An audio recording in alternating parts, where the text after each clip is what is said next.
Welcome in, everybody, to another edition of the Coach Shinnick Show. This is Coach Pete Shinnick, head football coach at the University of West Florida. I'm Will Kennedy, and we are here each and every week after the game to break it down. Look forward to next week. We got a lot to get into here this week. But first, Coach, congratulations to you. Win number 150. And, made you wait a little bit right till the end. In fact, the last play of the game is the Argos pull a 34-31 walk-off field goal win over North Greenville. First of all, your emotions, you've had a little time to digest it now, but also, again, congratulations on the milestone victory. Well, no, thank you. I've had a lot of help over the years, and unfortunately had a few games like that one that, kind of come down to it. I think somebody had mentioned it, last walk-off that we had was Austin Williams at FIT. So to have Griffin make that kick and really get Steve Dawson to make an amazing hold and Griff to do it, just so exciting of a way to win that game and to be able to find a way to come back. I mean, just so many emotions, so many moving parts in that whole process right there. I jokingly say, don't ever strap a blood pressure cuff to me during a game like that, because my doctor will probably remove me from the broadcast booth. But we will definitely talk about special teams, because huge part of this victory. Let's dive into the first half highlights. We talked about it previewing last week. North Greenville, you knew they were going to come in. You knew they were going to give you their best shot, as everybody will in the GSC. They really came to play. Really impressed with their quarterback, Dylan Ramirez. First time they get the football, that freshman takes them down the field. 15 plays, 87 yards, caps it off with a touchdown after you guys had gone three and out. So it's kind of like, wait a minute, we've seen this story against Delta the week before. Yeah, and a little frustrating, I think, offensively, 3 and out. I think we missed on 2 deep balls, and I think, we were very, very close right there. And then, we stop them. We get the personal foul on the field goal. Trying a new person on the field goal block. His angle was obviously off. We hit the kicker. Should have been 3 points. Instead, we give them those 4. Something that we've got to obviously clean up. Not the start that we had hoped, but at the same time, our guys on the sideline go, hey, no problem, let's go. Now it's offense's opportunity. You took a lot of deep shots, especially early in the game. I mean, just that close. You talked about it, at halftime going to the locker room. Was it just you saw something there, it just didn't connect? Yeah, well, a couple things. I mean, we kind of script the first 10 plays and try to have an idea of where we want to go and what we want to do. And so the first one to Jared, we felt like it was there and just, off a little bit. We got him to jump off sides once and took a shot and, thought we could have caught that one. And then we got 2 third and long situations just through circumstances of we snapped the ball one time, we didn't get what we want. So really 4 of, the first, I think, 10 plays, we're going deep, really not necessarily by design, because 2 of those were third down calls, but they played a prevent deal. I thought we got behind them. I thought we were very, very close. You catch one of those, it's a different deal. Typically the odds are in your favor, but not on Saturday night. Just didn't work out that way. 7-0 at the end of the first quarter. It's kind of like, what is this game going to look like? Who knew at that point how it would end up? Second quarter, you kind of get back into it and you get a drive, running the football the way you've been dominant doing the last couple of weeks. Capped by C.J. Wilson. He's kind of become a battering ram near the goal line. No, C.J.'s been fantastic, and really he got 2 touchdowns, got crucial yardage. He has filled in extremely well. Once we get into the red zone, he's our go-to guy. Trying to get him a few more touches throughout the course of the game. Got him in some first and second downs. Shamari and 3 are running extremely well. I think our O-line's obviously putting them in a great situation. But, that first drive was huge because before that, we put the ball on the ground in the end zone. Going into the end zone. I was always going to ignore that, but we can't. I can't. It's still stuck in my mind because, we've really, our red zone stops are us fumbling. And that's completely unacceptable. Got to be an area that we clean up because we're moving the ball and doing some good things. We just got to get points out of them every time. Right before the half, in fact, 2 minutes before the half, you get a field goal from Griffin Sarah, tie it up. And so it's like, hey, we go to the locker room, we're all tied up, we're okay. Yeah, feeling very good at that point in time because I felt like we'd missed opportunities. I felt like we had left a lot on the field. Some of that because of what North Greenville was doing, and then some of that was just pure misses on our part where we've got to be able to connect. We will dive into the second half, all knotted up at 10s at the break. Second half right around the corner on the Coach Shinnick Show. Real change occurs in that split second, a moment of connection among people. With a common purpose, a shared vision, and a unified goal. What will you change? What will change you? The University of West Florida. No limits. Groundbreaking orthopedic care is more than top-rated quality scores, more than leading-edge treatment options, more than world-class care close to home. It's all that and more. Andrews Institute. Groundbreaking care. Can health insurance help cure loneliness?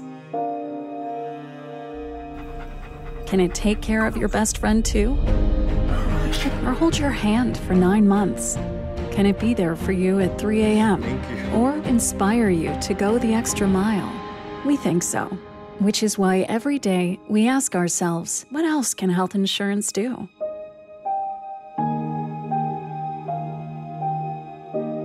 Come find out. What does Argo Spirit look like? Is it finding the perfect Argo outfit to show your team pride?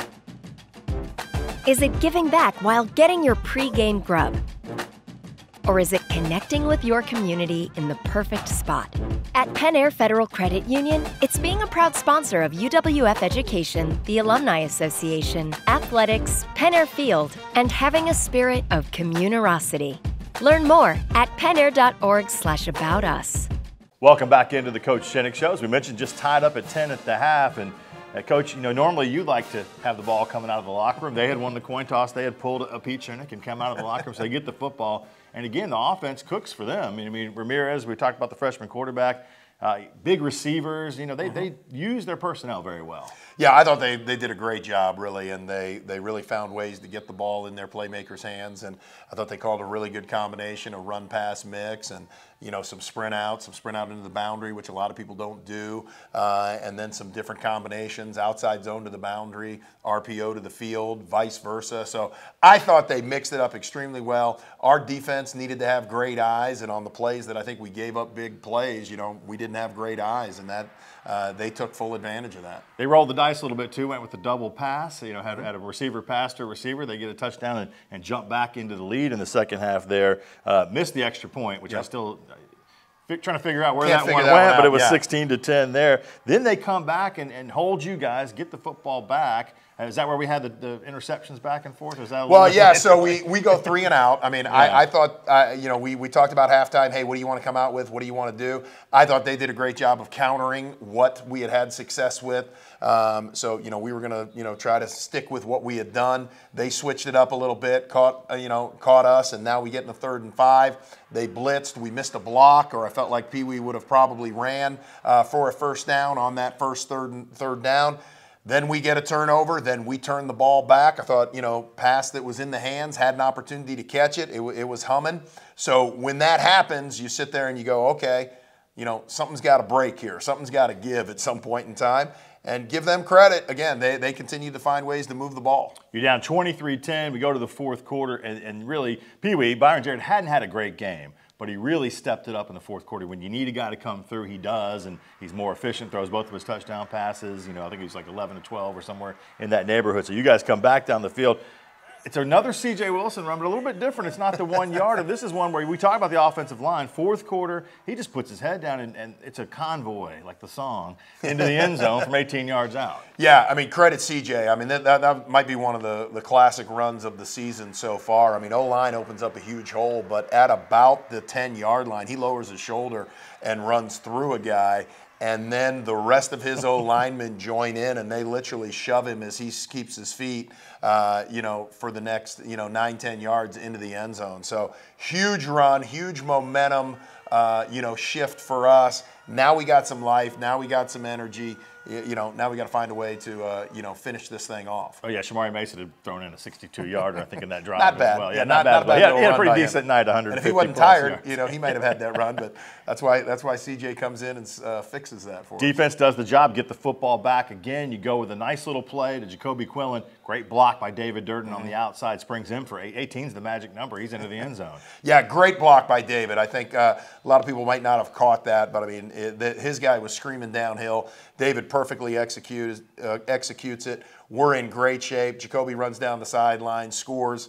Now the game's in the situation where we'd hoped. Now we got to get a stop, and that didn't play out the way we'd hoped. Yeah, you had taken the lead by 1 point. They had come back taking the lead. Now you're tied up at 31. Now they've got a chance. They've got time to drive down and potentially kick a game-winning field goal. Instead, Anthony Johnson Jr. comes up, jams a route, quarterback throws it right to him. Yeah. He picks it off, and you guys are in business. No, great coverage by Ant, and really he had played a route earlier a little differently and got a penalty, and this time he played it a little more inside out, made the quarterback, force the throw. We got to the quarterback a little bit, created some pressure, and really when our defense needed to step up, I mean, what a huge moment to create that turnover. Not just get the 3 and out, get the punt, get the ball back. Okay, we go into overtime, what are we doing? But to get the turnover to then set up my man Griff getting it done for us. I know you would have liked to have gotten it a little closer. I mean, 36 is right in Griffin's wheelhouse, but he ran a couple plays, you put it right on the hash mark you want, and then he steps out there. It's going to be the last play of the game. You've called timeout. There's like 2 seconds left, and what's that like watching? I know what it's like watching up top. I could hear the fans below me, but you're right there on the field. When did you know? Well, I didn't know until it went through, but really just kind of looking at protection and looking where he was. And, they had a really good surge. They got a guy, they got about a 6'6" guy that was jumping in the middle. And, I mean, he hit that about as clean as you can hit it, and with some good pressure. With some people, jumping and moving. So ice in his veins to get it done, to put us in that situation, to, win the game. Every kicker talks about, can I have that opportunity? Can I put myself in that situation? He did it. He answered the call. Great night for him. GSC Player of the Week. Yeah, special teams. So really excited for him. Could have been Steve Dawson, too. He averaged 49 yards of punting. By the way, it says UWF's leading the nation in punting. That's Steve Dawson. Yeah. And he also, as Coach mentioned, Steve Dawson, hands. Oh, my gosh. Those hands from the land down under are magic as he pulls the ball off the turf and puts it through. Argos get the win 34-31, 3-1 now on the season. They get their first win in GSC play as well. And we'll be back with Coach to set up that big matchup on the road at Carrollton, Georgia with West Georgia. Also break down a couple of more superlatives from this game. That's coming up a little later in the show. Coming up next, we've got David Durden sitting down with Will Breland. Offense and defense getting along, sitting in the same room and chopping it up a little bit. That's next on the Coach Shinnick Show. Real change occurs in that split second, a moment of connection among people. With a common purpose, a shared vision, and a unified goal. What will you change? What will change you? The University of West Florida. No limits. What do you expect from that first job out of college? Working your way up from the bottom? Instead, how does this sound? Starting in a guaranteed leadership position with people who look to you for guidance because you're trained to give it and make important decisions in critical situations. Skip entry level. Decide to lead as an Army officer.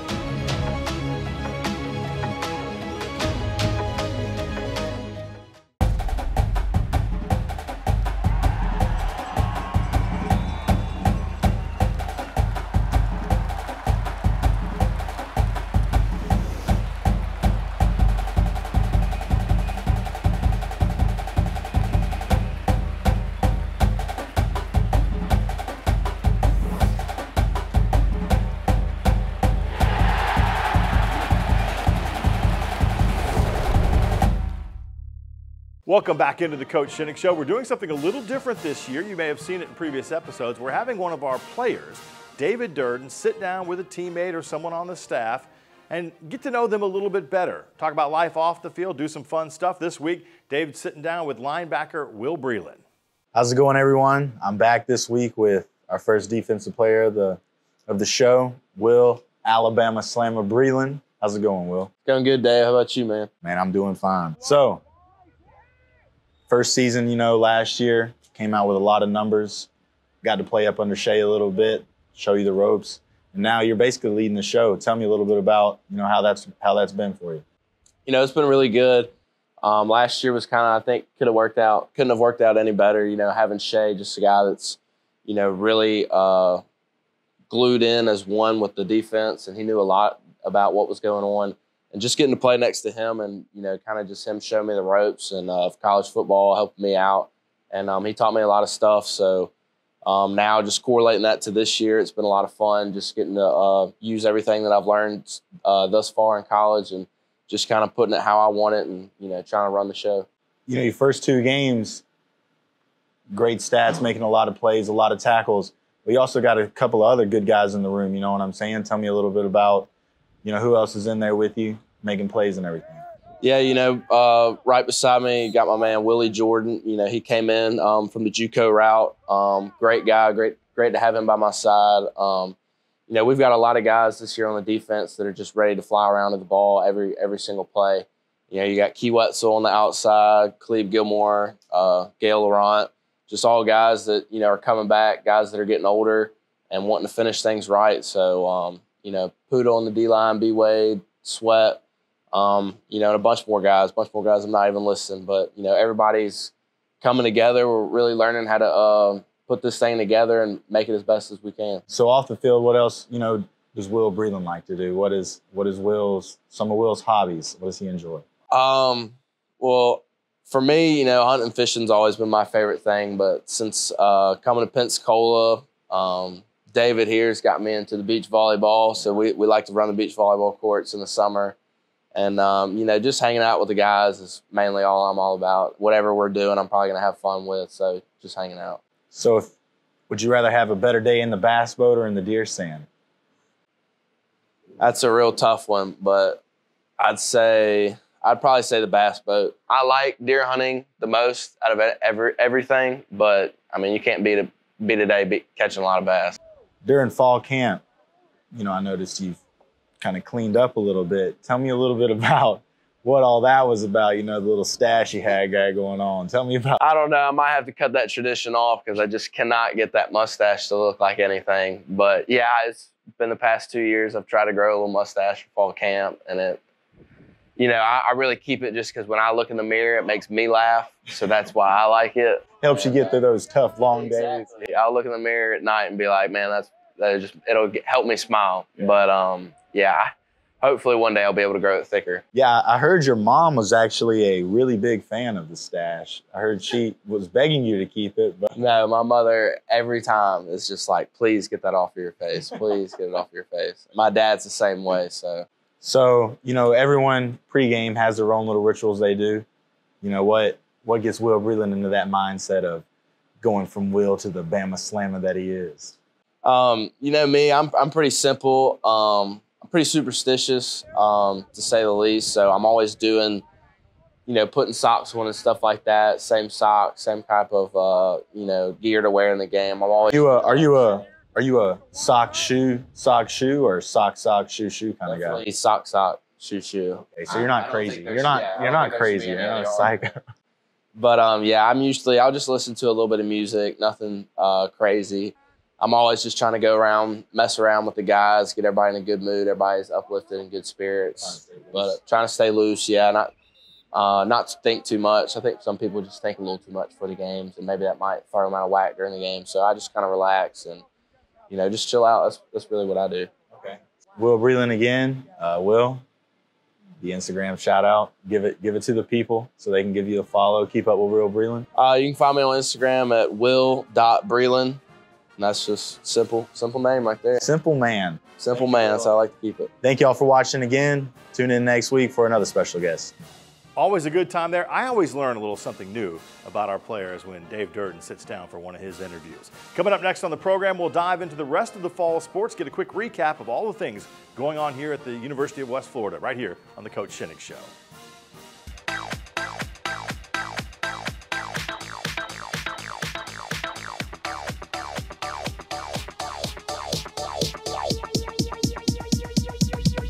I need to try it first. The Daily Medium Sub Special is back for a limited time only from Firehouse Subs. From Meatball Monday to Italian Sunday, a delicious deal for every day of the week, always handcrafted and piled high with hearty meats and cheeses, then served on a warm toasted sub roll. Order on firehousesubs.com or on the app to have your subs boxed, bagged, and ready for pickup. And a portion of every purchase helps provide much-needed life-saving equipment to first responders across the country. Firehouse Subs. Enjoy more subs, save more lives. Groundbreaking orthopedic care is more than top-rated quality scores, more than leading-edge treatment options, more than world-class care close to home. It's all that and more. Andrews Institute. Groundbreaking care. Welcome back to the Coach Shinnick Show. Football is just one of several fall sports showcasing our Argos student athletes. The UWF volleyball team put together a perfect week on the court. The Argos grabbed a pair of victories at home over the weekend, downing Alabama Huntsville in the annual blackout match on Friday, then sweeping all 3 sets from Montevallo on Saturday. Coach Melissa Walter and the crew hit the road for a Tuesday match in Huntsville, knocking off UAH again 3-0 this time to improve to 15-4 on the season and 7-1 in Gulf South Conference play. The Argos host Shorter on Friday, October 7th. Then it's the annual Packet Pink match on Saturday, with Lee coming to Pensacola for a 2 o'clock start. The women's soccer team is now ranked 25th in the latest Division II poll. Coach Joe Bartlinski's squad is 9-2-1 and 7-1 in conference play after taking a pair of GSC games at home last week. The Argos beat Auburn Montgomery 5-0 on Friday, then netted another 5 spot against Montevallo in a 5-1 final Sunday. Senior Blair Cowan found the net 6 times in the 2 contests, scoring a hat trick in each game. The women traveled to Lee and Shorter this weekend. Men's soccer swept 2 games at home last week. The Argos had to come back after giving up an early goal to AUM. Tom Preston scored the game winner late to secure the 2-1 victory. It was another 2-1 win for the Argos on Sunday, knocking off nationally ranked Montevallo behind goals from Kendrick Hernandez and Jack Patching. UWF is now 6-2-2 overall and 4-0-2 in conference play. The Argos also hit the road this week to face Lee and Shorter. Men's cross country held steady at number 10 in the latest South Regional rankings. Both cross country teams were off last week, but will run again this weekend at the Florida State Invitational in Tallahassee. And women's golf closed strong and finished 3rd at the Golf Week D2 Invitational down at Sandestin. That's a look at what's going on inside UWF athletics. We're not done yet, though. We'll preview football's trip to West Georgia next on the Coach Shinnick Show.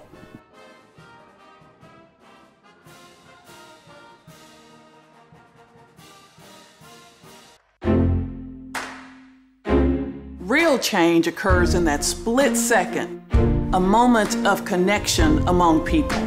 With a common purpose, a shared vision, and a unified goal. What will you change? What will change you? The University of West Florida. No limits. This glorious Whataburger is yours. A few minutes ago, it didn't even exist. Why? Because every Whataburger is 100% fresh beef and made to order. That means we didn't start cooking it until this exact moment, right here, when you ordered it into existence. Whataburger, just like you like it. What do you expect from that first job out of college? Working your way up from the bottom?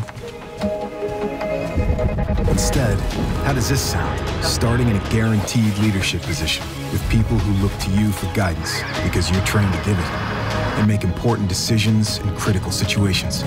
Skip entry level. Decide to lead as an Army officer.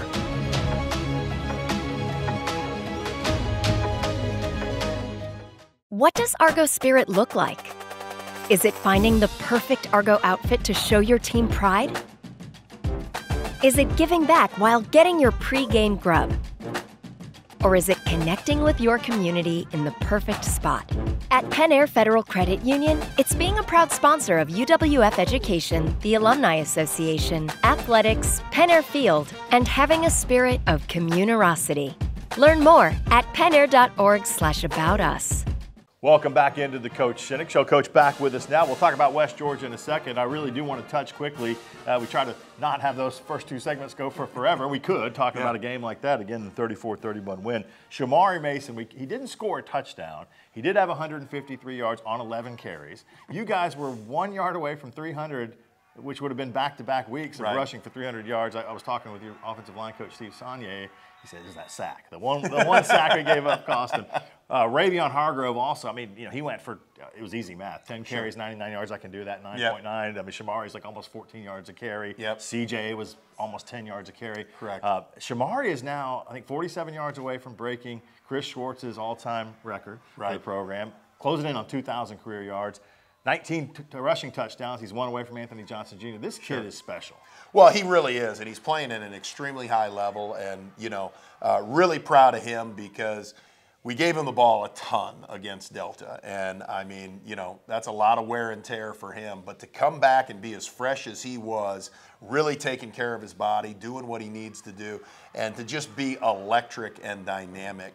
And I think the one thing that, plays into both him and Ravion, and CJ's kind of that change-up guy for us, but those three guys, our O-line gives them an opportunity. We don't have many tackles for losses. Part of that is our O-line does a great job, but also those guys hit the hole and they get upfield and they go. And so, Shamari, since he started, freshman year debuting, he's been a fun guy to watch, and that's continued. And, all those records, all those things, I mean, he's well deserving of them, and he's going to set the bar very high for whoever that next guy is. I almost wish that they didn't wear 3 and 5 because it makes it hard to differentiate between them. And by the way, we want to, let everybody know we are thinking about those folks down in Central Florida and further down south in the state. And Shamari's from North Fort Myers, and he told me his family made it through okay. The house was all right, but there was some tense moments for him during the week as well. West Georgia's up next, and they got a little bit of the weird magic that we had with Delta State, where they had a game at home last week. Mississippi College coming in, they were in control of it, and then it slipped away. If you look at the stats, they should have won. A couple interceptions cost them, and kudos to Mississippi College. Their coach said, "Let's do it." At the, he went for 2 instead of going to overtime. But I think he probably felt at that point that that was the magic. Mississippi College threw 9 passes, but they did run the ball effectively. That's good news. Right. Yeah. Well, as we know, they run the triple option, and really the last. And they did it with their second-team quarterback as well because their starter got hurt at Mississippi College. Ooh. He came in, managed the game extremely well, threw some very nice passes. West Georgia really kind of, I think, experienced a little bit what we did against Delta State. Turned the ball over twice in the red zone, threw 2 interceptions, having the ball there once, I think, at the 5-yard line and once somewhere, 10 to 15-yard line. So you do that. Hard to overcome. Yeah, it really is. It's difficult. And then credit Mississippi College because West Georgia, took the lead. Mississippi College gets the kickoff, drives down the field, and goes for 2. Great call. Fullback, they're in the fullback dive, and the fullback took it and scored. So credit to Mississippi College, but I think it really shows you where the Gulf South Conference is right now. You got Delta State who's 2-0, but you got Shorter that's 0-2. Everybody else is 1-1. Wide open race. As we say, it's the toughest conference in Division II. We know what we're getting into. West Georgia, as good a team as there is in the Gulf South, we've got to be prepared. We've got to be ready to go. And they were ranked, I think, 5th in the country, so we'll see where the rankings shake down a little bit. Frost, good quarterback. Take away those mistakes he made. That happens from time to time. You know what you're getting from him. Oh, yeah. He's sharp. They've got kind of a triple-headed running game with 3 backs that are pretty good, some good receivers. We know what we saw last year. They came in to Blue Wahoo Stadium, gave you a game, walked out with a win, knocked you guys off when you were number 1. And they're talented. I mean, across the board, it's almost like looking in the mirror in some ways. Well, I think they're as talented as a team in the league. They're as balanced a team also. I mean, Frost is. I thought he was a great quarterback last year. He's gotten better. He really uses everybody in the passing game. I think they do a great job offensively of spreading it out, creating matchup problems for you. Defensively, I thought they were great last year. They've improved. So I think it's by far going to be a very difficult test for us. We've got to continue to get better. We got to protect the ball, and we just got to keep doing what we're doing to get to where we want to get to. But excited about the opportunity, excited about the matchup. Our guys are fired up this week to be able to go up there and just kind of keep this thing moving in the right direction. Good luck to you guys on the road. By the way, what a weird week it was because we didn't even touch on this. Delta State scores 70, beats Valdosta 70-31. There's some weird stuff in the water in the GSC. No doubt. On the road, Carrollton, Georgia this week against West Georgia. We'll have the radio call for you starting 30 minutes before the kickoff. Check goargos.com for all the latest news and notes. Congrats to, again, Griffin Sarah, the Special Teams Player of the Week in the GSC. Could have had more. in that mix as well. And we will see you next time right here on the Coach Shinnick Show.